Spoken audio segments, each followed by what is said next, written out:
La mandibule, c'est un os impair, médian et symétrique. Elle est située dans la partie inférieure de la face osseuse et forme la mâchoire inférieure. Elle a une forme en fer à cheval qui présente un corps horizontal, une branche verticale et un angle postérieur. La branche verticale, elle présente deux processus.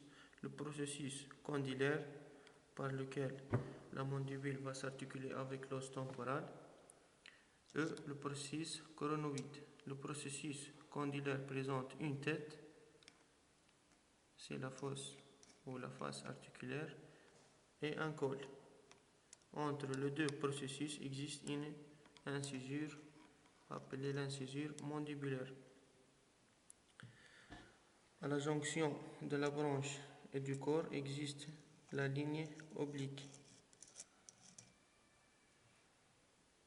Dans le fond du corps est creusé un foramen qui est le foramen montueux. Il livre passage au nerf montueux, branche du 5-3. À la partie médiane existe le tubercule montueux et dans la face interne, on trouve la ligne mylo-hyoïdienne au-dessous de laquelle existe la fosse submandibulaire. Dans la partie médiane, on trouve la fosse sublinguale au-dessous de laquelle existe la face digastrique. La mandibule va supporter les dents par la partie alvéolaire.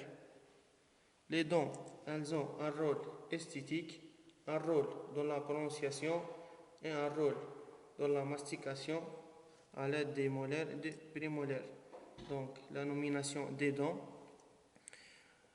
De la ligne médiane à la ligne latérale, on va trouver l'incisif médial, l'incisif latéral. Donc on aura 8 incisifs dans la bouche. La canine, elles sont au nombre de 4.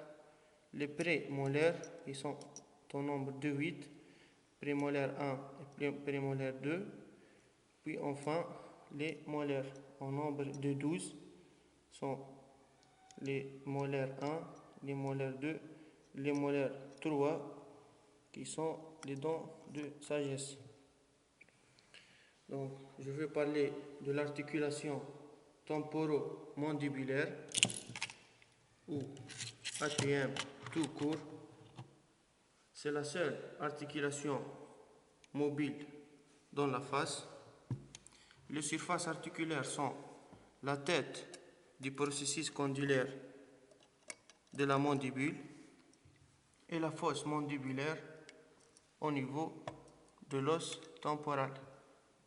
Les ligaments qui attachent cette articulation sont le ligament latéral, le ligament stylo-mandibulaire qui se détache du processus styloïde et le ligament sphéno-mandibulaire.